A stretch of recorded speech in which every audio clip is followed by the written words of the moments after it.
अस्सलाम वालेकुम रहमतुल्लाह। कैसे हैं आप सब? उम्मीद है सब खैरियत से होंगे। ओके, सो हम जो है वो क्लास को स्टार्ट करते हैं और मैं स्क्रीन शेयर कर देता हूँ आप लोगों के साथ। ठीक है। अच्छा, मेरी आवाज़ क्लियर आ रही है? एक दफ़ा मुझे बता दीजिएगा ताकि फिर जो है बाद में सुनिए आए। ओके, मैं आ जाता हूँ जल्दी से इस पीसी के अंदर। आज हमें बहुत सारा काम करना है। सो जल्दी जल्दी करेंगे। नेक्स्ट के फोल्डर में हम टू डू ऐप में थे। पहले थोड़ा सा रिवाइज करेंगे, क्विकली रिवाइज करेंगे चीज़ों को कि हम लोग क्या बना रहे थे, क्या पाथ चल रहा था हमारा, और हमें जो है आज क्या क्या करना है। ठीक है, ये सारी चीज़ें हम आज की क्लास में डिस्कस करेंगे। ठीक है, सो सबसे पहले जो है हम रिवाइज करते हैं थोड़ी सी चीज़ों को कि हमने लास्ट क्लास में क्या पढ़ा था। उसके साथ साथ मैं एक काम करूंगा कि मैं यहाँ पर आकर npm रन डेफ चला दूंगा। और लास्ट क्लास में हमने पढ़ा था ड्रिजल। हमने जो है एक लिब का फोल्डर बनाया था। लिब के फोल्डर के अंदर हमने अपनी ड्रिजल डॉट टीएस की फाइल बनाई थी। सबसे फर्स्ट लाइन के अंदर अगर मैं ड्रिजल की फाइल में आऊँ, ड्रिजल की फाइल में आता हूँ, सबसे फर्स्ट लाइन में हमने कुछ इंपोर्ट किया था ड्रिजल ओआरएम से, जो कि बेसिकली हमारे पास जो है एक पैकेज है जिसको हमने इंस्टॉल किया था, आप लोगों को याद होगा। देन हमने जो है कुछ चीज़ें इंपोर्ट करवाई थी। पीजी टेबल, सीरियल, वारशार, ये सारी क्या चीज़ें हैं? ये सारी हमारे पास टाइप्स हैं। फिर हमने एसक्यूएल को इंपोर्ट करवाया था, क्योंकि एसक्यूएल क्यों इंपोर्ट करवाया था, उसकी क्या ज़रूरत है एसक्यूएल को इंपोर्ट करवाने की? उसकी वजह ये थी कि भाई हमारे पास जो है हमारे डेटाबेस से कुछ क्रेडेंशियल्स होते हैं जो कि हम ड्रिजल के साथ शेयर नहीं करते।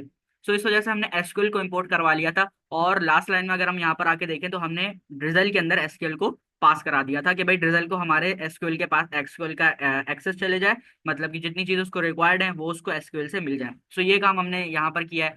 देन नेक्स्ट लाइन में हमने ड्रिजल को इंपोर्ट करवाया हुआ है। ड्रिजल जो है हमारे पास खुद एक इट सेल्फ फंक्शन है। यहाँ पर अगर हम देखें तो हमने उसको कॉल भी किया हुआ है और उसके अंदर एसक्यूएल को पास किया हुआ है। फिर हमने एक जो मेन चीज़ हमारे पास इन्फर इंसर्ट मॉडल और इन्फर सिलेक्ट मॉडल हमने ड्रिजल से इंपोर्ट करवाए थे। उसके बाद हमने ड्रिजल को अपने डेटाबेस का नक्शा बताया था कि भाई ड्रिजल के ऊपर हमारा डेटाबेस का जो टेबल है वो दिखता कैसे है। ठीक है, डेटाबेस के ऊपर हमारा जो टेबल है वो दिखता कैसे हमने वो बताया था। सिर्फ हमने एक टू डू टेबल के नाम से वेरिएबल बनाया। बीजी टेबल हमारे पास एक मेथड है, हमने उसका यूज किया। और सबसे पहले हम उसको अपना अपने टेबल का नाम बताते हैं। टेबल का नाम हमारा टू डूज था। देन हमने उसको जो है अपना पूरा बता दिया कि भाई हमारे पास दो कॉलम्स बने हुए हैं, एक आईडी का है एक टास्क का है। और उसकी जो है हमने टाइप्स डिफाइन कर दी, सीरियल। और सीरियल के अंदर हमने आईडी दे दिया कि भाई ये आईडी के नाम से सेव होना चाहिए। देन हमने डॉट प्राइमरी की लगाया। डॉट प्राइमरी की का क्या यहाँ पर मकसद था? डॉट प्राइमरी की का मकसद ये था कि भाई ये हमारे पास किसी ना किसी तरीके से, मतलब कि एक की के अंदर स्टोर हो। की क्या होगी? की आईडी होगी। जैसे मिसाल के तौर पे हमारे पास 1 लाख डेटा जो है हमारे डेटाबेस के अंदर पड़ा हुआ है। 1 लाख डेटा हमारे डेटाबेस के अंदर है और हमें उसमें से मिसाल के तौर पे सिर्फ स्टार्ट के 10,000 जो है वो डेटा चाहिए मंगवाने हमने। सो हम उसको किस तरह से मंगवा सकते हैं? हम उसको आईडी से मंगवा सकते हैं। और आईडी कौन जनरेट करता है? आईडी डॉट प्राइमरी की का एक मेथड है, वो जनरेट करता है, वो हमें जो है यहाँ पर बताता है। ठीक है। देन हमने दूसरे कॉलम की जो है थोड़ी सी यहाँ पर एक्सप्लेन किया है कि दूसरे कॉलम में हमारे पास क्या हो रहा है। सबसे पहले तो हमने एक कॉलम बनाया टास्क के नाम से, जो हमारा वहाँ पर डेटाबेस में बना हुआ है सिंपल। यहाँ पर भी हमने वो किया है। देन हमने उसकी टाइप बता दी वारचार, हमने जो है किस नाम से सेव किया हुआ है, वहाँ पे टास्क के नाम से हमारा बना हुआ है, वहाँ पर टास्क हमने उसको बताया। देन हमने उसकी लेंथ डिफाइन की है कि हमने लेंथ जो है दी हुई है। देन हमारे पास जो है एक नॉट नल का फंक्शन है कि खाली जो है हम नहीं कर सकते। अगर हमें कोई और मेथड लगाना है तो भी हम यहाँ पे लगा सकते हैं। जैसे डॉट डिफॉल्ट का एक मेथड होता है कि भाई डिफॉल्ट वैल्यू क्या होनी चाहिए। सो डिफॉल्ट वैल्यू मैंने मिसाल के तौर पर कर दी ABC। तो हम इस तरह करके और भी मेथड इसके ऊपर लगा सकते हैं। ऊपर भी हम और भी अगर चाहें तो प्राइमरी की के बाद भी मेथड लगा सकते हैं, बट अभी हमारे केस में हमें इतनी ज़रूरत नहीं है। तो हमने इस तरह से पूरा का पूरा एक पीजे टेबल बना के इसको अपने टेबल का पूरा नक्शा बता दिया कि भाई कैसा हमारा टेबल दिखता है। देन मेन हमारी काम आती है, हमने टाइप्स बनाई। टाइप एलियासेस का यहाँ पर यूज किया। सबसे पहली टाइप बनाई हमने टू डू की। इन्फर सिलेक्ट मॉडल क्या कर रहा है? इन्फर सिलेक्ट मॉडल बेसिकली हमारे पास जो है यहाँ पर इन चीजों की टाइप डिफाइन कर रहा है। किसकी? टू डू टेबल की। रिजल्ट के पास से जब हमारे पास डेटा आ रहा है, हमने देखा, अगर मैं यहाँ पर npm run dev हो चुका है, मैं यहाँ पर आता हूँ, इसको ओपन करते हैं। अच्छा, एक एरर मेरे ख्याल से यहाँ पर आ रहा है। जो एरर आ रहा है अभी फिलहाल उस लाइन को, जो पोस्ट वाला काम है, इसको अभी हम लोग थोड़ी देर के लिए कमेंट कर देते हैं। अभी इसके अंदर हमें चेंजेस करनी है ऑफ कोर्स। सो यहाँ पर आकर मैं इसको कमेंट कर देता हूँ। हमने अभी सिर्फ गेट वाले मेथड के अंदर लास्ट क्लास में चेंजेस की थी। क्या चेंजेस की थी? हमने जो है यहाँ पर आकर एक अपना लाइन नंबर 11 के ऊपर एक लाइन लिखी थी जिसके अंदर हम अपने गेट के मेथड को चीज़ें एक्सप्लेन कर रहे थे। कभी एक रेस्ट के नाम से वेरिएबल बना हुआ है, अवेट मतलब रुकना है यहाँ पर। देन जो है डीबी डॉट सिलेक्ट, डीबी जो है हमारे पास कहाँ से आ रहा है? लिब के फोल्डर से आ रहा है। वो अभी हम देखते हैं कहाँ बनाया हुआ है हमने। वहां से आ रहा है डॉट सिलेक्ट का मेथड से कहाँ से सिलेक्ट करना है, कौन सा वाला होना चाहिए। फ्रॉम लोकेशन बताना है, टू डू टेबल जो हमने अपना वेरिएबल बनाया हुआ है। यहाँ पर अगर हम आए तो ये जो हमने वेरिएबल बनाया हुआ है टू डू टेबल, ये जो है हमारा यहाँ से आ रहा है। और डीबी क्या है, डीबी बेसिकली हमने ड्रिजल को नाम दिया है। सो ये डीबी जो है ड्रिजल को यहाँ पर रिप्रेजेंट कर रहा है कि ड्रिजल से सिलेक्ट करो कहाँ कौन सा होना चाहिए, from location to do table होना चाहिए। ये हमने बता दिया कि भाई ये चीज उठा के ले आओ। देन हमारे पास जो है हमने उसको रिस्पॉन्स के अंदर रिटर्न भी करा लिया।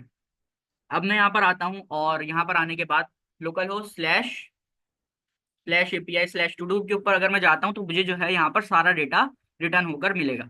ठीक है, एपीआई के अंदर मेरे पास डेटा आएगा। कैसे आएगा, वो इस गेट के मेथड से हमारे पास डेटा आ रहा है। अगर डेटा नहीं आता मिसाल के तौर पे, तो हमने एरर हैंडलिंग भी की हुई है कि एरर आ जाए समथिंग वेंट रॉन्ग। अच्छा, मेरी स्पीड बहुत तेज है यहाँ पर क्योंकि हम रिवाइज कर रहे हैं चीज़ों को। अभी जब न्यू हम चीज़ पढ़ना स्टार्ट करेंगे तो मैं स्पीड अपनी वापस नॉर्मल कर लूंगा। अच्छा, यहाँ पर अगर हम आते हैं तो हमारे पास जो है सारा डेटा, ये देखें सारा का सारा डेटा आ रहा है जो हमने खुद पुट किया हुआ है। टास्क 1, टास्क 2, फिर I have to go school. याद है आप लोगों को हमने किससे किया था, पोस्टमैन से हमने डेटा को इंसर्ट किया था। अगर मैं अभी भी यहाँ पर आप लोगों को जल्दी से करके दिखा दूं डेटा इंसर्ट। अच्छा, डेटा इंसर्ट के लिए हमें पोस्ट वाले मेथड को भी दोबारा सही करना पड़ेगा, पोस्ट वाले मेथड को सही करना पड़ेगा। सो अभी हम कुछ और डेटा इसके अंदर ऐड नहीं करते, जब हम पोस्ट वाला मेथड कर लेंगे सो हम उसको भी करेंगे। खैर, अभी बताने का मकसद ये है कि एपीआई से डेटा हमारे पास वापस आ रहा है ड्रिजल की मदद से, और टाइप सेफ्टी के साथ आ रहा है। उसको पता है कि भाई आईडी की टाइप क्या है, टास्क की टाइप क्या है, इसको इस सारी चीजों के बारे में पता है। कैसे पता है, वो हमारे पास ये जो इन्फर सिलेक्ट मॉडल और इन्फर इंसर्ट मॉडल है, इसकी वजह से इसको ये पता है। इन्फर सिलेक्ट मॉडल बेसिकली क्या कर रहा है, इन्फर सिलेक्ट मॉडल इसकी पूरी की पूरी टाइप बता रहा है। अगर मैं इसके ऊपर होवर करूं तो देखें आपको यहाँ पर सारी की सारी जो है टाइप्स नजर आएंगी कि किसकी की क्या टाइप होगी, कॉलम्स कॉल, नॉट नल, ये सारी आपको यहाँ पर टाइप मिल रही है। ठीक है, किसकी टाइप इसको डिफाइन करनी है, यहाँ पे टू डू टेबल की टाइप डिफाइन करनी है। हमने जो है टाइप ऑफ का मेथड लगा के ये भी बताया हुआ है इसको कि आपको क्या करना है, आपको जो है इस टू डू टेबल की टाइप्स को डिफाइन करना है। एक काम तो हम खुद कर सकते हैं, जैसे मिसाल के तौर पे मैं यहाँ पर आऊँ, एक इंटरफेस खुद बनाऊं। अगर मेरे पास छोटा वो है, मैं यहाँ पर लिखता हूँ इंटरफेस, इंटरफेस और इसके उप्स इंटर इंटरफेस और मैं खुद बना लूँ। मिसाल के तौर पे मैं बनाता हूँ आई डेटा के नाम से, ठीक है, या इन्फर के नाम से ही बना लेता हूँ। मैं बनाता हूँ इन्फर के नाम से। मैंने एक जो है अपना क्या किया, मैंने एक यहाँ पर अपना इंटरफेस बना लिया। देन मैं इसके अंदर आके सारी की सारी टाइप डिफाइनिंग करूँ। जैसे याद है लास्ट क्लास में हमने किया था कि जो भी हमारे पास रिटर्न में आ रहा है, डेटा आ रहा है, उसको हम क्या करें कि उसको जो है हम टाइप डिफाइनिंग करें। जैसे मिसाल के तौर पर टू डू टेबल के ऊपर होवर करता हूँ तो जितनी भी ये चीजें आ रही हैं, नेम, स्कीमा, कॉलम्स, इन सब की बैठ के मैं यहाँ पे टाइप डिफाइनिंग करूँ। तो ये काम हम जो है खुद भी कर सकते हैं। बट इमेजिन करें कि हमारे पास जो है एक बहुत लार्ज अमाउंट ऑफ डेटा आ रहा है, तो हम उसकी बैठ के पूरी की पूरी टाइप डिफाइनिंग नहीं करेंगे, हम उसके लिए ड्रिजल का यूज करते हैं। सो ड्रिजल के अंदर हमारे पास एक जो है ऑलरेडी एग्जिस्टिंग फंक्शन आता है, मेथड आता है इन्फर सिलेक्ट मॉडल का, जिसका हम यूज करते हैं टाइप डिफाइनिंग के लिए। देन इन्फर इंसर्ट मॉडल क्या करता है, जब वैल्यू इंसर्ट हो रही होती है तो उसकी टाइप डिफाइनिंग का सारा काम इसके पास होता है। ठीक है, सो ये हमने यहाँ पर दो टाइप एलिसिस की टाइप बनाई हुई है, एक टू डू के नाम से और एक न्यू टू डू के नाम से। ये हम आज यूज भी करेंगे। सो ये वाला काम हमने लास्ट क्लास में किया था और हमने बहुत जल्दी जल्दी के अंदर सारी चीजें रिवाइज की हैं। जल्दी से मुराद ये कि हमने रिवाइज किया चीजों को, तो इस वजह से हमने अपनी स्पीड थोड़ी सी तेज रखी है। अच्छा, अब आ जाते हैं वापस पोस्ट मेथड को अनकमेंट करता हूं मैं, और पोस्ट मेथड के अंदर चेंजेस करना स्टार्ट करते हैं। अच्छा, क्या चेंजेस करनी, सबसे पहले तो हमें इस चीज को समझना पड़ेगा। यहाँ पर हो क्या रहा है कि हमारे पास जो है एक क्लाइंट का वेरिएबल बना हुआ है जो कि हमने लास्ट क्लास में बनाया था डीबी डॉट कनेक्ट करने के लिए। वो हमें अब करना नहीं है क्योंकि हम रिजल्ट यूज कर रहे हैं। सो इस लाइन को मैं यहाँ से हटा देता हूँ, इस लाइन को मैं यहाँ से हटाऊंगा। और देन मेरे पास ये आ रही है, इसको भी मैं यहाँ से हटा दूंगा। बल्कि मैं इस पूरी क्यूरी को यहाँ से हटा सकता हूँ क्योंकि मैंने जो है ड्रिजल के अंदर ऑलरेडी बता दी कि भाई हमारे पास हो क्या रहा है। ठीक है, मैं डीबी वो ड्रिजल की मदद से वैल्यू को इंसर्ट करवाऊंगा। सो मैं कहाँ पर हूँ, मैं इफ के मेथड के अंदर हूँ। इफ के मेथड के अंदर मैं यहाँ पर आता हूँ और कॉन्स्ट एक वेरिएबल बना लेता हूँ। मिसाल के तौर पर मैंने रेस के नाम से बना लिया, किसी भी नाम से बना सकते हैं। रेस इज इक्वल टू मैं यहाँ पर लिखूंगा सबसे पहले तो अवेट आएगा मेरे पास, क्योंकि ये बेसिकली क्या है कि उसके ऊपर वेट करना है कि यहाँ पे क्यूरी चल रही होगी, वैल्यू इंसर्ट हो रही होगी, सो उसमें टाइम भी लग सकता है। सो इस वजह से मैंने यहाँ पे क्या किया, अवेट का एक मेथड लगाया। देन मैं यहाँ पर आऊंगा, अपने ड्रिजल को कॉल करूंगा। ड्रिजल मैंने किस नाम से बनाया हुआ है, आप ये देखें डीबी के नाम से मैंने यहाँ पे बनाया हुआ है। एक्सपोर्ट कर रहा हूँ ड्रिजल को, ड्रिजल के अंदर एसक्यूएल को, और वो डीबी के नाम से। सो मैंने यहाँ पर डीबी लिखा, डीबी डॉट इंसर्ट, क्योंकि मुझे वैल्यू को इंसर्ट कराना है तो डीबी डॉट इंसर्ट किया। इंसर्ट करने के बाद मैं यहाँ पर क्या करूंगा, मैं यहाँ पर बताऊंगा कि भाई आपको किस टेबल के अंदर इंसर्ट करना है। सो टेबल हमने कहाँ पे बताया हुआ है, टू डू टेबल के नाम से हमने यहाँ पे एक वेरिएबल बनाया हुआ है। सो इसके अंदर आपको इंसर्ट करनी है वैल्यू। सो मैं यहाँ पर आकर लिख दूंगा टू डू टेबल। ठीक है। मैं कोशिश कर रहा हूँ कि बहुत इजी वे में लेकर चलूँ चीज़ों को, ताकि इजीली समझ में आ जाए। देन हमें बताना है कि कौन सी वैल्यू इंसर्ट करनी है, क्या चीज़ इंसर्ट करनी है। तो यहाँ पर मेरे पास एक जो है वैल्यूज का मेथड आता है, मैं इसको जो है यहाँ पर कॉल करूंगा। इसके अंदर हमारे पास की वैल्यू पेयर पास होता है इस तरह से। और इसके अंदर मैं क्या कर दूंगा, इसके अंदर मेरे पास जो है बेसिकली की वैल्यू पेयर पास होगा। सो मैं यहाँ पर कर दूंगा टास्क सेम होना चाहिए। हमारा किस नाम से सेव हो रहा है डेटा, वहां पर जाकर टास्क की फील्ड में सेव हो रहा है। सो मैंने इस वजह से टास्क रखा। यहाँ पर आप अपनी मर्जी से कुछ और नहीं रख सकते, आपको यहाँ पे टास्क ही रखना है। क्यों? क्योंकि डेटाबेस के अंदर अगर मैं यहाँ पर आऊँ, वर्सल के ऊपर आता हूँ मैं, डेटाबेस के अंदर वर्सल के ऊपर हमारे पास टास्क का एक कॉलम बना हुआ है। उसके अंदर हमारे पास जाकर जो है चीजें स्टोर हो रही हैं। सो टू डू के नाम से था, मैं यहाँ पे टू डू को ओपन कर लेता हूँ। और मैं आ जाता हूँ यहाँ पर स्टोरेज के अंदर। देन हमारे पास टू डू ऐप के नाम से ही बना हुआ है, ओपन इन नियॉन। और मैं यहाँ पर अगर आप लोगों का आकर दिखाऊं तो हमारे पास टास्क के नाम से एक फील्ड बनी हुई है, जिसके अंदर हमारा सारा का सारा डेटा स्टोर हो रहा है। ठीक है। डेटाबेस में हमारे पास कहाँ पे स्टोर हो रहा है, मैं यहाँ पे नीचे आ जाता हूँ टेबल्स में और टास्क के फील्ड में। तो इस वजह से मैं यहाँ पर अपनी जब पोस्ट की रिक्वेस्ट बना रहा हूँ, तो मुझे उसमें भी ये डिफाइन करना है कि भाई किस फील्ड के अंदर आके देखिए टास्क के नाम से। तो मैं यहाँ पर क्या रखूंगा, यहाँ पर मैं टास्क का ही पैरामीटर पास कराऊंगा, की वैल्यू पेयर पास कराऊंगा। टास्क के अंदर क्या आपको इंसर्ट करना है, टास्क के अंदर आप कर दो रिक्वेस्ट डॉट टास्क के अंदर जो भी चीज है उसको आप पास कर दो। अच्छा, अब पोस्ट का पूरा फ्लो समझते हैं कि बेसिकली पोस्ट के अंदर हमारे पास जो है वो क्या फ्लो पूरा का पूरा आएगा। सबसे पहले मिसाल के तौर पे मैं यूजर हूँ, मैं गया टास्क के अंदर, मैंने अपने फिग्मा के टेम्पलेट में गया, फिग्मा का टेम्पलेट भी मैंने खोला हुआ है, हम देख लेते हैं। मेरे पास कुछ इस तरह से एक मेरी एप्लीकेशन है। मैं गया, मैंने यहाँ पर राइट न्यू टास्क के अंदर क्लिक करके मैंने लिख दिया I have to go school at 6 PM। ठीक है, मैंने एक यहाँ पर अपना टास्क लिखा और मैंने इंटर कर दिया। अब वो जैसे ही इंटर होगा, इंटर से मुराद के यहाँ पर बटन पे क्लिक होगा, तो सबसे पहले वो कहाँ पर आएगी रिक्वेस्ट, वो आएगी इस रिक्वेस्ट के पैरामीटर के अंदर। देन नेक्स्ट लाइन में वो कन्वर्ट होगी जेसन के अंदर। जेसन के अंदर कन्वर्ट होने के बाद वो आ जाएगी ट्राई कैच के अंदर। सबसे पहले ट्राई कैच के अंदर आने के बाद वो इफ की कॉलम के अंदर, इफ के फंक्शन के अंदर जो हमारा इफ की कंडीशन है उसके अंदर आएगी। वो चेक करेगी कि भाई रिक्वेस्ट डॉट टास्क मौजूद है, रिक्वेस्ट डॉट टास्क की पैरामीटर हमारे पास आ रहा है डेटा के अंदर या नहीं आ रहा। अगर जो नहीं आ रहा होगा तो वो सीधा चले जाएगी कैच के अंदर, और ये एरर हमारे पास जो भी एरर आ रहा होगा वो प्रिंट करा देगी। और एल्स के अंदर हमने ये उसकी एरर हैंडलिंग भी की हुई, टास्क फील्ड इज रिक्वायर्ड। सो अगर टास्क नहीं आएगा सो हमारे पास ये होगा, अगर टास्क आएगा उसके अलावा कोई टेक्निकल एरर होगा सो वो हमारे पास कैच के अंदर जो है वो स्टोर होगा। मैं अगेन रिपीट करता हूँ, सबसे पहले रिक्वेस्ट की मैंने I have to go school at 6 PM। सो वो किस में आ जाएगा, वो रिक्वेस्ट के पैरामीटर में आएगा, नेक्स्ट लाइन में कन्वर्ट होगा जेसन के अंदर, फिर वो ट्राई कैच के अंदर आएगा। सबसे पहले वैल्यू जाएगी ट्राई के अंदर, ट्राई में जाके वो इफ एल्स की कंडीशन से गुजरेगी। सबसे पहले इफ एल्स की कंडीशन में वो देखेगी क्या उसको टास्क का पैरामीटर मिल रहा है।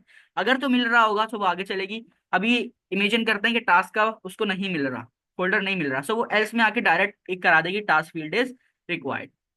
अगर उसको मिलेगा तो वो क्या करेगी, वो अब अगला कोड चलाएगी। सबसे पहले हमने उसको क्या बताया हुआ है कि भाई आपको इंसर्ट करा देनी है वैल्यू किसके अंदर, टू डू टेबल के अंदर। क्या वैल्यू होनी चाहिए, जो भी वैल्यू हमारे पास रिक्वेस्ट डॉट टास्क के अंदर आई हो वो आपको इंसर्ट करा देनी है टू डू टेबल के अंदर। ये वाला काम हमारे पास इफ के अंदर हो रहा है। ठीक है, उसके बाद एक मैसेज प्रिंट करा दो, हमने रिटर्न में एक मैसेज प्रिंट करा दिया, डेटा एडिट सक्सेसफुली। ये वाला काम हमारे पास यहाँ पर हो जाएगा। अच्छा, अब हमें इसको रिटर्न कराया है तो हमें इसको शो भी कराना होगा, मतलब कि वैल्यू जब इंसर्ट हो जाएगी तो हमें इसको शो भी करानी होगी। तो शो कराने के लिए रिस्पॉन्स डॉट जेसन का यूज करना है। तो मैं यहीं पर इसके अंदर आऊंगा और मैसेज के ये जो हमारा करली ब्रेसेस लगा हुआ है इसी के अंदर आकर एक और की वैल्यू पेयर लगाऊंगा। इसी तरह से हम डेटा लिख लेते हैं यहाँ पे, डेटा रेस्ट। ठीक है, ये जो ये जो हमारा वेरिएबल है ये यहाँ पर आकर प्रिंट हो जाएगा। सिंपल, ये वाला काम मैंने जो है यहाँ पर किया हुआ है। अच्छा, अब एक और यहाँ पर हम लोगों को मेथड लगाना होता है डॉट रिटर्निंग का। अभी डॉट रिटर्निंग क्या करता है इसको समझते हैं। सबसे पहले तो हमारे पास जैसे ही वैल्यू आएगी डेटाबेस के अंदर वो स्टोर हो जाएगी, बट वो हमें रिटर्न नहीं होगी। ठीक है, रिटर्न कैसे नहीं होगी, क्योंकि वो इससे बाहर आएगी नहीं। ये जो हमारे पास फंक्शन बना हुआ है, ये जो वैल्यूज का मेथड है इससे बाहर नहीं आएगी। सो हमें उसको बाहर निकालने के लिए हमारे पास एक मेथड आता है डॉट रिटर्निंग का। ये क्या करेगा, ये रिटर्न करके बाहर भेजेगा और फिर रिटर्न ये वाला जो नेक्स्ट रिस्पॉन्स है ये इसको पकड़ लेगा और उसके अंदर डेटा के अंदर स्टोर करा देगा। सो ये हमारे पास कंपलसरी होता है, जब भी आप इस तरह से ड्रिजल का यूज करेंगे तो डॉट रिटर्निंग आप लोगों को यहाँ पर लाजमी लगाना है। ये वाला काम हमारे पास पूरा का पूरा हो रहा है पोस्ट मेथड के अंदर। अब मुझे बताएं, किसी को कोई कंफ्यूजन यहाँ तक सवाल है किसी का? अच्छा, अब अगर मैं आता हूँ पोस्टमैन के अंदर, पोस्टमैन के अंदर आकर मैं यहाँ से कोई भी रिक्वेस्ट पासेस में भेजता हूँ, सो वो क्या होगा कि वो हमारे पास शो हो जाएगा, हमारी एपीआई में भी जाएगा और डेटाबेस में भी जाएगा। ठीक है, मैं यहाँ पर आता हूँ और अच्छा, आज की क्लास में हमें फ्रंट एंड भी बनाना है, सो हमारे 2 सेशन हैं, पूरी कोशिश होगी 2 सेशन में कंप्लीट हो जाए, बट अगर कंप्लीट नहीं हो पाता सो हम 3 3 सेशन भी करेंगे। ठीक है, मैं यहाँ पर आता हूँ, मैं यहाँ पर सबसे पहले तो गेट वाली रिक्वेस्ट ही चलाते हैं कि गेट में हमें क्या डेटा मिल रहा है। ठीक है, मैं यहाँ पर आता हूँ, सेंड रिक्वेस्ट मैंने सेंड की, देखते हैं क्या डेटा हमें जो है यहाँ से आके मिल रहा है। सो हमारा जो स्टेटस है वो ओके है, पूरा का पूरा रिजल्ट हमें आकर यहाँ पे मिल रहा है कि डेटा हमारे पास पूरा आ रहा है। अच्छा, अब मैं यहाँ पर आके इसको पोस्ट रिक्वेस्ट में चलाता हूँ, पोस्ट रिक्वेस्ट चला रहा हूँ तो बॉडी के अंदर मुझे आके कुछ पास भी कराना पड़ेगा। मैं यहाँ पर लिख देता हूँ I have to go school. अच्छा, मैंने आई थिंक पहले लिखा हुआ है। अच्छा, I have to go school मैंने पहले लिखा हुआ है। सो आई कुछ भी लिख लेते हैं यहाँ पर, अभी फिलहाल के लिए टेस्टिंग लिख लेता हूँ मैं। ठीक है, टेस्टिंग लिख के मैंने जो है इसको यहाँ पर साइन कर दिया। ठीक है, टास्क का फील्ड आ रही है, सो ये देखिए हमारे पास डेटा जो है किसमें आ गया, टास्क फॉरन से ऐड हो गया एक डेटा की फील्ड के अंदर। हमें पास मैसेज एक प्रिंट हो रहा है, डेटा एडिट सक्सेसफुली, और हमारे पास एक डेटा का पैरामीटर बन रहा है और एरे के अंदर हमारे पास वैल्यू आ रही है, जिसके अंदर उसकी आईडी भी आ रही है, जिसके अंदर उसकी जो है वो टास्क वाला कॉलम भी आ रहा है। ठीक है, ये कैसे हो रहा है, ये इस वाली लाइन के अंदर हमारे पास रिस्पॉन्स रिटर्न हो रहा है। सो अगर मैं अब यहाँ पर आता हूँ, अपनी एपीआई देखता हूँ, अपनी एपीआई के अंदर मैं आता हूँ और यहाँ पे मैं रिफ्रेश करता हूँ, सो ये देखिएगा कि मेरे पास यहाँ पर भी जो है वो डेटा अपडेट हो जाएगा। ठीक है, ये देखिए मेरे पास जो है डेटा अपडेट हो गया, ID 6 और टेस्टिंग मेरे पास आ रहा है। सो इसका मतलब बैकएंड हमारा बिल्कुल परफेक्ट है। अब हमें क्या करना है, अब हमें जो है वो फ्रंट एंड बनाना है, जिसकी मदद से हम जो है वो डेटा को पुट करेंगे। जैसे हम यहाँ पर आके भी बॉडी के अंदर ये टास्क को पुट कर रहे हैं, इसी तरह हमें फ्रंट एंड बनाना है कि हम जो वैल्यू उसके अंदर इंसर्ट करें वो हमारे डेटाबेस और एपीआई में आके स्टोर हो जाए। सो इसका मतलब कि फ्रंट बैकएंड हमारा परफेक्टली कंप्लीटेड है। अगर मैं डेटाबेस के अंदर आके चेक करूं, जिसको मैं रिफ्रेश करता हूं, सो मेरे पास जो है यहाँ पर टेस्टिंग का जो न्यू हमने भेजा है वो भी इंसर्ट किया है, वैल्यू को वो भी आ जाएगी। ठीक है, अगर तो आ जाएगी, इसका मतलब कि परफेक्ट हमारा बैकएंड बन चुका है, डेटाबेस से कनेक्ट हो चुका है। ये देखिए परफेक्ट टेस्टिंग आ गई, सारी चीजें हम लोग परफेक्ट चल रही हैं। अब हम स्टार्ट करते हैं अपने फ्रंट एंड को बनाना। अच्छा, किसी का कोई सवाल है यहाँ तक तो कर ले। अच्छा, बार बार जो है वो कोई ज्वाइन हो रहा है, सो अच्छा दयान है। ठीक है। अच्छा, कुछ स्टूडेंट्स जो है वो लास्ट क्लास में नहीं थे, लास्ट जो संडे वाली क्लासेस, तो उनको हो सकता है कंफ्यूजन हो रही हो, सो उसके लिए उनके लिए है कि वो रिकॉर्डिंग देख लें। रिकॉर्डिंग सारी अपलोडेड है। आई थिंक ड्रिजल वाली मैंने कर दी थी, या अगर नहीं की थी तो वो मैंने प्राइवेट में रखी, वो मैं आज पब्लिक कर दूंगा, उसको आप लाजमी देख लीजिएगा। देन आज की जो रिकॉर्डिंग हो रही है वो भी मैं शेयर कर दूंगा। ठीक है, सो यहाँ तक किसी का कोई सवाल? यस नो करें ताकि हम आगे चलें। अच्छा, ये फिग्मा का जो डिजाइन है ये मैं ऑलरेडी आप लोगों के साथ शेयर कर चुका हूँ। That's really good. ठीक है, ओके, सो स्टार्ट करते हैं। हमने क्या करना है, हमने जो है इस तरह का पूरा फ्रंट एंड बनाना है। सो सबसे पहले जब भी आप फ्रंट एंड बनाते हैं ना, तो उसको आप लोग कंपोनेंट में तोड़ लिया करें कि भाई अब मेरे पास एक डिजाइन है, अब मुझे इसको बनाना है। सो एक प्रोफेशनल वे क्या होगा कि आप इसको क्या करें, इसको आप कंपोनेंट्स के अंदर ब्रेक कर लें। सबसे पहले आपको नजर आ रहा है कि भाई एक बैकग्राउंड होगा। ठीक है, एक बैकग्राउंड होगा जिसका कलर हमारे पास ये है, कलर हमारे पास शो हो रहा है, ये देखें कलर हमारे पास ये एक हमें पता चल गया बैकग्राउंड है। देन हमारे पास एक ये वाली जो फील्ड है, जो पीछे एक बैकग्राउंड आपको लाइट कलर में दिख रहा है, एक हमारे पास ये है। देन मेरे पास जो है कुछ ये फील्ड्स आ रही हैं। अच्छा, ये view only mode I think open है, सो ये हिलेगा नहीं अपनी जगह से। हाँ, ये व्यू ओनली मोड है। सो हमारे पास एक ये 3 फील्ड्स आ रही हैं, मतलब एक फील्ड कॉलम होगा जिसके अंदर हमारी सारी फील्ड स्टोर होंगी। देन मेरे पास एक ये भी आ रहा है, ये भी हम फील्ड्स वाले उसके अंदर रख लेते हैं। सो हमने यहाँ पर देखा कि भाई हमें 2 कंपोनेंट बनाने पड़ेंगे। एक कंपोनेंट वो होगा जिसके अंदर हमारे पास गेट का मेथड चलेगा, मतलब गेट के मेथड में क्या क्या चीजें आती हैं, गेट से हम क्या करवाते हैं, चीजों को वापस लेकर आते हैं, मतलब कि जब हमारे पास वैल्यू यहाँ से चली जाए तो उसके बाद यहाँ पे शो हो। ठीक है, तो इसका मतलब कि ये वाला जो सेक्शन है, ये वाला जो कंपोनेंट है, इसके अंदर हमारा गेट का मेथड चलेगा। और ये वाला जो मेथड है, ये वाला जो कंपोनेंट है, ये हमारा किस में आएगा, ये हमारा आएगा पोस्ट वाले मेथड के अंदर। क्यों? क्योंकि यहाँ से वैल्यू भेज रहे हैं हम, यहाँ से वैल्यू भेज रहे हैं और यहाँ पे हम गेट कर रहे हैं, यहाँ पे हमें वैल्यू आकर मिल रही है। सो हमें 2 कंपोनेंट बनाने पड़ेंगे। सो हम स्टार्ट करते हैं कंपोनेंट्स बनाना। ठीक है। अच्छा, एक और प्रोफेशनल काम जो हम लोग काम करते हैं बनाते हुए, मैं SRC में आता हूँ। सबसे पहले तो यहाँ पर मैं एक फोल्डर बना लेता हूँ, कंपोनेंट्स का, और इसके अंदर एक फाइल बना लूंगा। सबसे पहले सबसे पहला काम हम ये करते हैं कि टू डू लिस्ट की फाइल बनाते हैं, जिसके अंदर हमारे पास टू डू लिस्ट डॉट, अच्छा लिस्ट का हम एक काम करते हैं एल कैपिटल रखते हैं ताकि to do list dot T S X. ठीक है, मैंने यहाँ पर क्या किया, to do list dot T S X की एक फाइल बना ली, जिसके अंदर हमारे पास क्या होगा, गेट वाला मेथड चलेगा।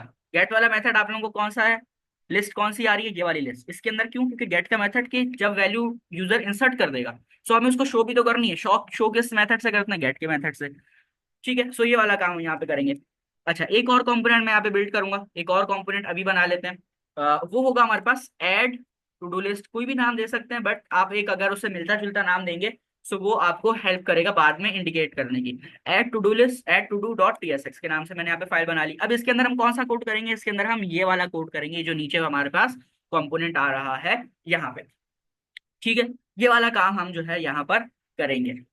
अच्छा, अब ये चीजें तो कंप्लीट हो गई कि भाई हमें ये करना है। सबसे पहले हम स्टार्ट करेंगे बैकग्राउंड से। सो बैकग्राउंड के अंदर हमारे पास क्या आ रहा है, बैकग्राउंड के अंदर हमारे पास ये तीन कलर्स आ रहे हैं। ठीक है, तीन कलर्स हैं, बट हम दो ही कलर यूज करेंगे, एक ये वाला और एक ये वाला हम यूज कर लेंगे। ये देखते हैं। सो एक प्रोफेशनल तरीका क्या होता है कि भाई आप सीएसएस वेरिएबल्स का यूज करें। अगर आपके पास पूरी वेबसाइट है और उसके अंदर आप कलर्स यूज कर रहे हैं, सो आप क्या करें, आप सीएसएस वेरिएबल्स का यूज करें। ठीक है, आप सीएसएस वेरिएबल्स का यूज करें ताकि क्या हो कि अगर आपको चेंज करना है तो आप सिर्फ वो वेरिएबल जाके चेंज करें, वेरिएबल के अंदर जाके कलर चेंज करें, और आपके पास पूरी वेबसाइट का कलर जो है वो चेंज हो जाएगा। सो इस वजह से हम क्या करते हैं, हम जो है यहाँ पर CSS वेरिएबल्स का यूज करते हैं। अब CSS वेरिएबल्स कैसे बनते हैं, आप लोगों को याद होगा कि जब हम CSS पढ़ रहे थे तो उसके अंदर हमने पढ़ी थी CSS वेरिएबल। तो मैं यहाँ पर आता हूँ टेलविन डॉट कॉन्फिग के अंदर। ये मैं आप लोगों को बिल्कुल एक प्रोफेशनल तरीके से जब हम वेबसाइट बनाते हैं तो वो मैं आप लोगों को उस तरह से पूरा बनाना सिखा रहा हूँ। थीम के अंदर एक्सटेंड का हमारे पास एक जो है ऑब्जेक्ट होता है, जिसके अंदर ऑब्जेक्ट नहीं, ये बेसिकली की वैल्यू पेयर है। ठीक है, ये हमारे पास यहाँ पर ऑब्जेक्ट बना हुआ है ये कॉन्फिग के नाम से। ठीक है, सो एक्सटेंड के अंदर आकर हम जो है कलर्स के नाम से एक अपना बना लेते हैं कोई, कलर्स के नाम से मैं बना लेता हूँ इस तरह से। ठीक है, और इसके अंदर अब मैं दो कलर पास करूंगा। एक कलर मेरा होगा जेसन में जाएगा ये। सो एक कलर मेरा होगा, अच्छा यहाँ पे कॉमा आएगा, और अच्छा ये हम हटा देते हैं बैकग्राउंड इमेज का जो है ना, ये मैं यहाँ से आके हटा देता हूँ। देन कलर्स के अंदर ये क्या बोल रहा है, अच्छा चले वो अभी हम यहाँ पर देंगे ना वो सही हो जाएगा। ठीक है, ये एरर बेसिकली इस चीज़ का था। अभी इसके आगे हम कोई भी वैल्यू देंगे सो वो खत्म हो जाएगा। देखें वैल्यू जो है हमने कोई भी दी तो वो खत्म हो गया, एरर इस चीज़ का था। तो उसके लिए कोई कंफ्यूजन नहीं है, अगर हम उसको वापस लेकर भी आ जाए तो कोई इशू जो है वो नहीं होगा। ठीक है, अच्छा मैंने क्या किया, मैं एक्सटेंड के जो है एक इसकी वैल्यू पेयर के अंदर आया और यहाँ पर आकर मैंने अपना खुद बिल्ड किया है कलर्स के नाम से। अब क्योंकि ये हमारे पास जेसन की पूरी फॉर्मेट होता है, जेसन के अंदर हम इसको वैल्यू देते हैं, क्योंकि हमारे पास config डॉट टीएस की जो फाइल है इसके अंदर जेसन में हम चीजें देते हैं। तो मैं यहाँ पर आकर अपना एक नाम दे दूंगा, एक प्राइमरी कलर बना लूंगा और एक कलर बना लूंगा मैं, अच्छा इसको कलर अभी देते हैं, अभी इसको एम्प्टी छोड़ देते हैं, और एक कलर में बना लूंगा यहाँ पर सेकेंडरी, सेकेंडरी। ठीक है, सेकेंडरी कलर बना लूंगा। देन मैं यहाँ पर आकर इसको कुछ इस तरह से वैल्यू दे दूंगा, यहाँ पर हमारे पास कॉमा आएगा। अच्छा,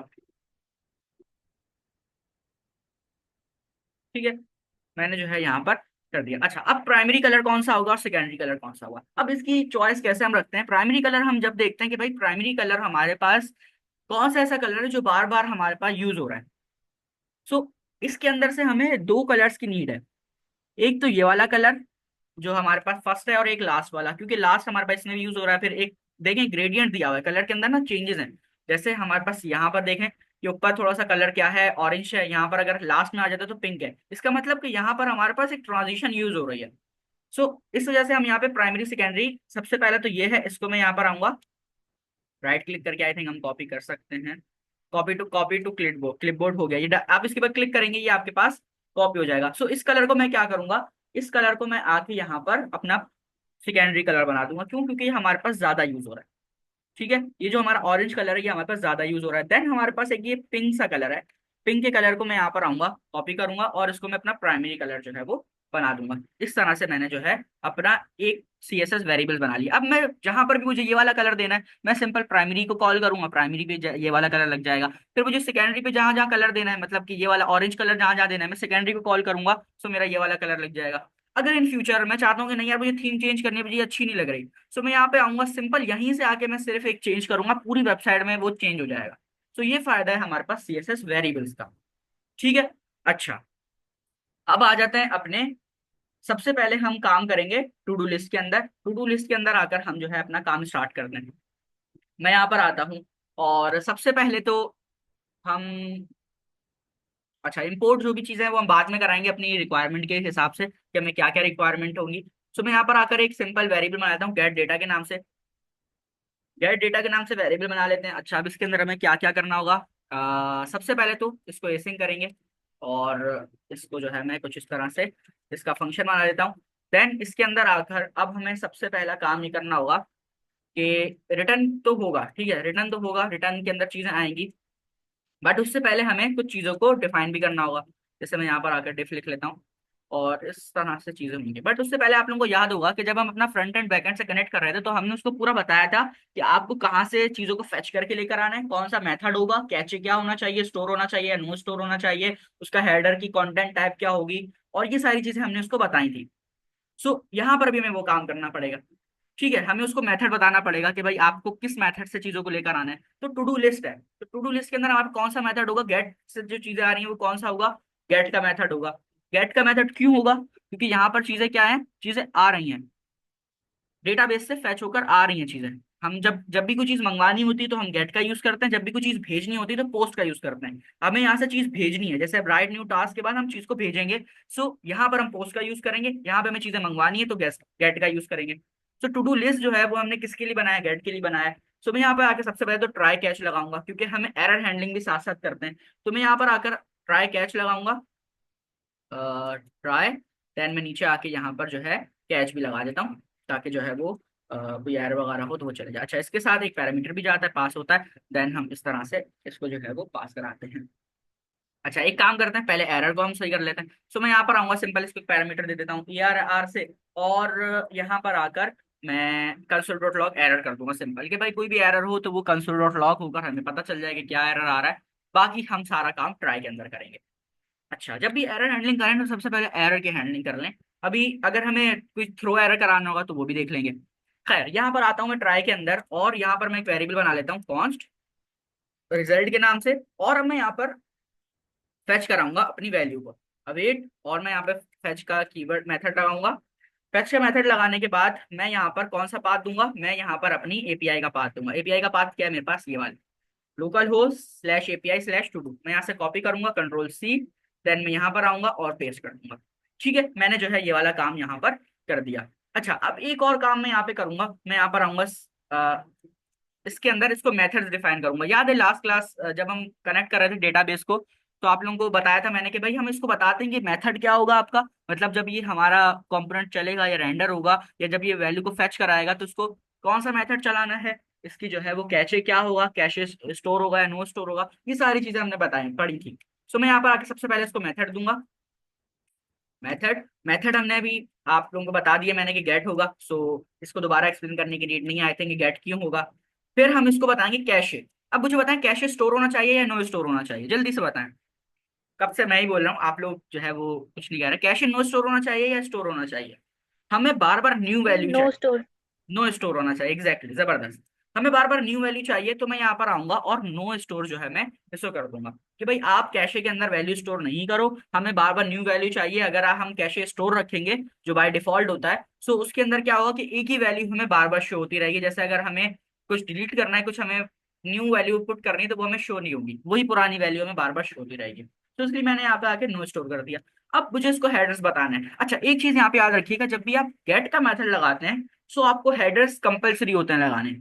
बट अगर आप जो है वो पोस्ट का मेथड लगाएंगे, तो उसमें आपके पास चॉइस होती है, आप लगाना चाहें या नहीं लगाना चाहें, तो वो आपके ऊपर होता है। अच्छा, ऐसा क्यों है, ऐसा इसलिए क्योंकि जब गेट से हम चीज को मंगवाते हैं तो हमें उसको बताना होता है कि भाई उसकी कंटेंट टाइप क्या होगी।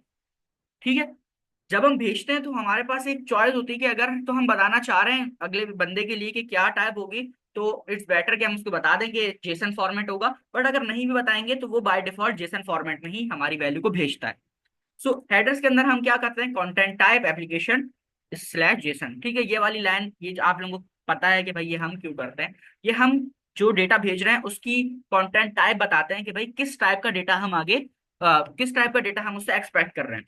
ठीक है, गेट का मेथड है, सो हम गेट के मेथड में ये कर देंगे, हम वैल्यू को मंगवाते हैं। सो यहाँ पर सिंपल हमने ये वाला काम कर दिया और ये हमारा काम कंप्लीट हो गया। अच्छा, अब अब हमें यहाँ पर क्या करना है।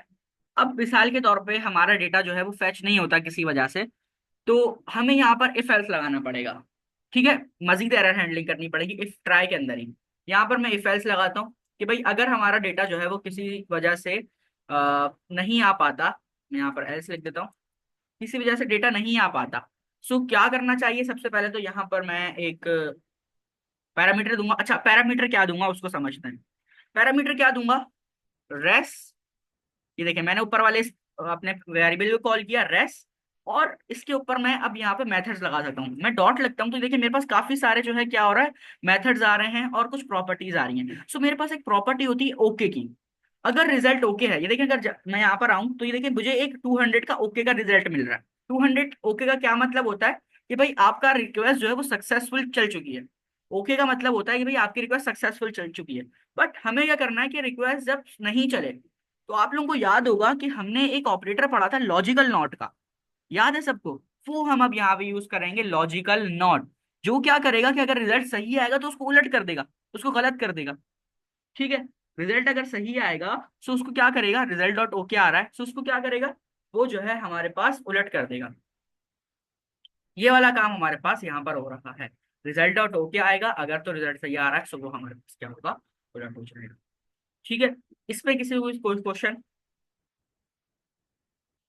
इसमें किसी को कोई सवाल कि भाई हमने क्या किया, हमने एक वेरिएबल को यहाँ पे कॉल किया, वो जो हमने ऊपर वेरिएबल बनाया था रेस के नाम से। डॉट ओके का मेथड क्या करता है, डॉट ओके का मेथड हमें स्टेटस बताता है कि भाई उसका स्टेटस क्या है, ओके होगा इसका मतलब कि वो परफेक्ट रिजल्ट आ रहा है। हमें क्या चाहिए, हमें इफ एल्स लगाना है कि भाई एरर हैंडलिंग के लिए, कि अगर हमारा जो है वो ये सही नहीं चलता तो क्या होना चाहिए। तो अगर ये सही नहीं चलता तो हमारे पास एक एरर थ्रो हो जाए। मैं यहाँ पर लिखता हूँ थ्रो न्यू एरर, याद होगा आप लोगों को हमने इसी तरह से लास्ट क्लास में भी किया था। थ्रो न्यू एरर, क्या एरर हो, एरर हो कि भाई एरर हम कर लेते हैं फेल टू, क्या लिख सकते हैं, fail to fetch data, fetch the data. ठीक है, fail to fetch the data. अब अगर रिजल्ट ओके नहीं आएगा तो हमारे पास एक एरर थ्रो हो जाएगा कि भाई फेल टू फैच डेटा। अगर ओके आएगा तो वो एल्स पे चले जाएगा ऑटोमेटिकली, और एल्स पे हम आकर जो है क्या करते हैं। अच्छा, एल्स बाय द वे हमें लगाने की जरूरत भी नहीं है, अगर हम यहाँ पे इफ लगाए ना तो भी ठीक ठीक है। एल्स के अंदर हम, क्योंकि हमारे पास और कुछ करने को है नहीं, अगर हम टेक्निकली भी देखें तो हमारे पास क्या है कि भाई अगर रिजल्ट ओके आएगा तो उसको उलट करके हम एक एरर थ्रो करा रहे हैं, बट अगर रिजल्ट ओके आए तो क्या चलना चाहिए। सो ओके आए तो हम क्या कर सकते हैं, ओके आए तो हम उसको बोल देंगे भाई अब आगे अगला कोड चलाओ, जो भी आगे कोड आ रहा है वो आप अगला कोड चलाओ। ठीक है, हमें यहाँ पे एल्स लगाने की नीड भी नहीं है, हम खाली इफ की कंडीशन का यूज करेंगे, क्योंकि हमें पता है कि हमारा इफ से ही काम हो रहा है, एल्स से काम, एल्स का काम ही नहीं है यहाँ पर। सो इस वजह से मैंने यहाँ पर क्या किया, ओनली इफ जो है वो लगा दिया। ठीक है, देन मैं यहाँ पर आऊंगा और इस पूरे डेटा को एक जेसन फॉर्मेट में कन्वर्ट करवाऊंगा। कॉन्स्ट रिजल्ट, वेरिएबल का नाम कुछ भी रख सकते हैं, और यहाँ पर आके अवेट रिजल्ट डॉट जेसन, सब सारा काम क्या करूंगा, करवाऊंगा, देन रिटर्न करा दूंगा, रिटर्न रिजल्ट। ठीक है, ये वाला काम जो है मैंने यहाँ पर इसलिए किया कि ये ट्राई के अंदर सारा काम हो रहा है, बट ये ब्लॉक स्कोप है। इस ब्लॉक के स्कोप से इसको बाहर लेने लाने के लिए मैंने एक वेरिएबल बनाया, और रेस्ट डॉट जेसन का मैंने यहाँ पर उसको जेसन फॉर्मेट में कन्वर्ट करवा के उसको रिटर्न करा दी। अब मैं जब रिजल्ट को कॉल करूंगा तो मेरे पास क्या होगा, ये पूरा का पूरा जो है जो हमने कोड किया है वो सारा फैच होकर आएगा, देन हमारे पास जो है वो आगे चलेगा। यहाँ तक किसी का कोई सवाल है तो वो पूछ ले। हम लोग अपनी स्पीड के हिसाब से बिल्कुल सही चल रहे हैं, इतना ही मैंने एक्सपेक्ट किया था कि हम एक तो जो है वो कर लेंगे। अभी हमने फ्रंट एंड का काम कोई स्टार्ट नहीं किया है, अभी जो है हमें एक काम और करना है। इसके अंदर अभी हमें एक दो चीजें और करनी होंगी, वो अभी हम देखते हैं कि वो क्या होंगी, तो उसको भी देखते हैं। ठीक है, हमारे पास 3 मिनट रहते हैं क्लास में, किसी का कोई सवाल है तो वो कर ले। इससे आगे का काम हम नेक्स्ट क्लास में, मतलब कभी जो न्यू सेशन हमारा स्टार्ट हो रहा है नेक्स्ट सेशन, उसमें हम करेंगे। 6 के 6 स्टूडेंट्स हैं, सॉरी 5, 5 हो के 5 स्टूडेंट जो नेक्स्ट क्लास में चाहिए। ठीक है, क्योंकि अभी हम फ्लो देखेंगे कि बेसिकली फ्लो चलेगा कैसे, तो उसमें आपको ये समझ में आएंगी चीजें। ओके, किस तरह का सवाल नहीं है? लोकल होस्ट पे शो करें, लोकल होस्ट पे भी तो कुछ शो ही नहीं होगा, क्योंकि हमने जो है अभी इसको अपने मेन पेज पे शो ही नहीं कराया, और अभी हमने रिटर्न के अंदर कुछ भी HTML से ज्यादा कुछ भी नहीं दिया। तो वो कुछ भी शो नहीं होगा वहाँ पे, वो वहाँ पे हमें खाली शो होगा। ठीक है। सो और अभी हमारा ये जो काम है ये बैकएंड है। आप लोगों को याद होगा कि ये जो हमने ये बनाई है, ये तो API बनाई है, ये वाला काम हम बैकएंड का काम कर रहे हैं, ये वाला काम हमारा बैकएंड का है। ये अभी हम बैकएंड का काम कर रहे हैं। ठीक है, हमारी API जो है वो परफेक्टली रन हो रही है, बैकएंड भी अब हमने बना लिया, बैकएंड को हमने बता दिया कि भाई क्या क्या चीजें होंगी, कौन सा मेथड होगा, कैशे क्या होगा, कंटेंट टाइप किस कंटेंट में हमारे डेटा एक्सपेक्ट कर रहे हैं आने का, application dot JSON JSON format में होगा। देन हमारे पास जो है हमने उसको बता दिया कि अगर डेटा जो है वो रिजल्ट उसका ओके नहीं होता, उलट होता, तो एक एरर थ्रो कर दो, ताकि हमें पता चल जाए कि भाई डेटा जो है वो फेल्ड हो गया, फैच नहीं हुआ। अच्छा, ये बाय द वे हम कर भी सकते हैं, यहाँ पे अगर मैं आऊँ और बल्कि नहीं होगा, इसको अभी हमने जो है क्या किया है, अभी इसको हमने उस पर नहीं किया। सो ये हमारे पास नहीं होगा। देखते हैं क्या क्या रिजल्ट आता है, मैंने इसको रिफ्रेश किया है। सो रिफ्रेश करने के बाद हमारे पास इसका क्या रिजल्ट आता है देखते हैं। अच्छा, लोकल होस्ट चल रहा है हमारा सही। इसको यहाँ से रिफ्रेश करूंगा।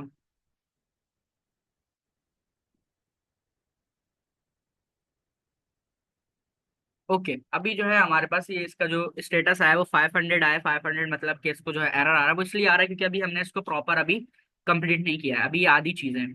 तो इस वजह से जो है हमारे पास ओके बाय द वे आ रहा है।